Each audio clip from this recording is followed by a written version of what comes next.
Hello everybody, nice to see you again. And today's video we are going to learn about simple present tense. Cái này chúng riêng vì simple present tense thì hào thả phải một cái thòng đa chỉ bisa cái máy dưới người bỏ nhận chừng và hay sẽ được biết thì mỗi dương thuật đọc vì cả bảo đảm một vía. Here definition, it is indicated habits, actions are always true. Vậy là cáiប្រើvề chúng all bằng hai đượcប្រើvề chuyện vì vì ទម្លាប់បាទទម្លាប់គឺជាទម្លាប់ប្រចាំថ្ងៃរបស់យើងហ្នឹងកាលណាយើងនិយាយពីទម្លាប់យើងប្រើប្រាស់ simple present tense actions are with true ឬក៏មួយទៀតសំដៅលើ fact គេហៅថា fact វាថាសកម្មភាពហ្នឹងគឺវាពិត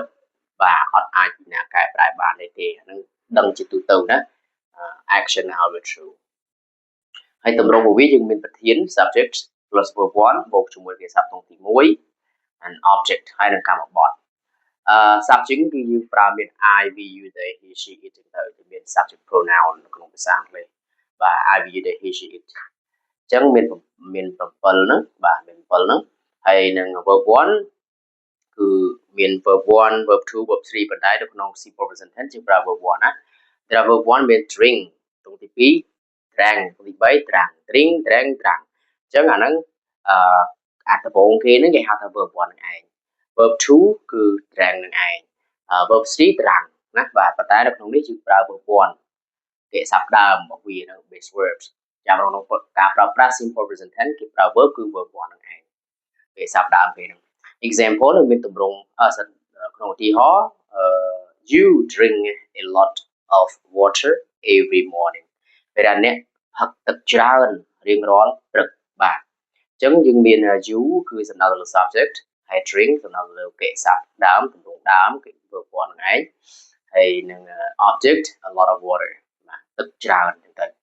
every morning គឺពាក្យបញ្ជាក់ពីពេលវេលាប៉ុន្តែស្ថិតនៅក្នុងទម្រង់ simple present tense បាទ every morning every night every day every time អីចឹងទៅបាទអាហ្នឹងគឺសំដៅទៅលើ habit របស់ម្នាក់ហ្នឹងហើយមានថាអ្នកផឹកទឹកច្រើនរាល់ព្រឹកហ្នឹងរាល់ព្រឹកហ្នឹងអ្នកផឹកទឹកច្រើនហ្នឹងទៅអញ្ចឹងអាហ្នឹងស្ថិតនៅក្នុង habits example number 2 water boils at 100 degrees Celsius មានទឹកវាពុះនៅសេតុភាព100អង្សាសេអញ្ចឹងអានេះស្ថិតនៅក្នុងអីគេ action are true ឬក៏មួយទៀតគេហៅថា fact មានថាតាមបែបវិទ្យាសាស្ត្រគឺទឹកវាពុះនៅ100អង្សាសេបាទអាហ្នឹងអត់មានពីណាកែប្រែកើតទេមានថាសំដៅទៅលើការពិតជាទូទៅពីណាក៏ដឹងដែរអាហ្នឹងស្ថិតនៅក្នុង fact ឬគេហៅថា action are true ហ្នឹងឯងអូខេអញ្ចឹងខ្ញុំបង្ហាញតែស្ថិតនៅក្នុងទម្រង់ស្របទេបាទចាំវីដេអូក្រោយយើងមានទម្រង់បន្តទៀតអូខេ again you can learn to read after me when I read អាចរៀនអានតាមខ្ញុំណាបាទ it is indicated habits actions are always true មានថាវាត្រូវបានបញ្ជាក់ឬបង្ហាញឬក៏និយាយពីអីគេទម្លាប់រៀនពីសកម្មភាពដែលតែងតែពិតអញ្ចឹងបងប្អូនអាចយកសភៅអាចមកកត់ទុកមកព្រោះនេះជា basics ឬក៏គេហៅថា basic structure ណាទម្រង់ក្នុងការប្រើប្រាស់ simple present tense ទម្រង់ដើមរបស់វាក្បួនរបស់វាស្ថិតនៅក្នុងគេហៅដំណាក់កាលដំបូងដែលយើងរៀនហើយមានទម្រង់របស់វាគឺ SUB ខ្ញុំសរសេរកាត់ទេណាទម្រង់គេហៅថា subject ប្រធានមាន I we they he she it verb 1គេសាប់ទី1 object កម្មបត្តិថាខ្ញុំទៅអីចឹងទៅអ្នកទៅណាអីចឹងទៅខ្ញុំញ៉ាំបាយគាត់អីគេ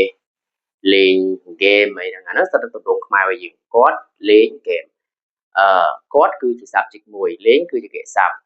ដល់ពេលហ្គេមគឺជាកម្មបត្តិហ្នឹងឯងចឹងទៅដូចខ្មែរយើងដែរណាបាទ you drink a lot of water every morning example number 2 water boils at 100 degrees Celsius អានេះមានទម្រង់ការថែម s មានវីដេអូក្រោយៗខ្ញុំនឹងបង្ហាញពីការប្រើប្រាស់ពីការបន្ថែម s មិនបានយើងថែម s ទៅលើគេសាប់ហ្នឹងឬក៏មិនបានយើងមិនថែម s ឡើងនេះបាទអញ្ចឹងបងប្អូនអាចសរសេរឧទាហរណ៍មកខ្លួនឯងមួយមក អាចទៅ say ក្នុង comment below comment នៅក្នុងក្រោមមកតើបងប្អូនទៅ say បានប្រហែល%ណាបាទតាមត្រូវអត់ហើយបើមានសំណួរអាចសួរក្នុង comment នឹងបានណា Okay, thank you everybody for watching my video. Let's watch in the next video. Goodbye.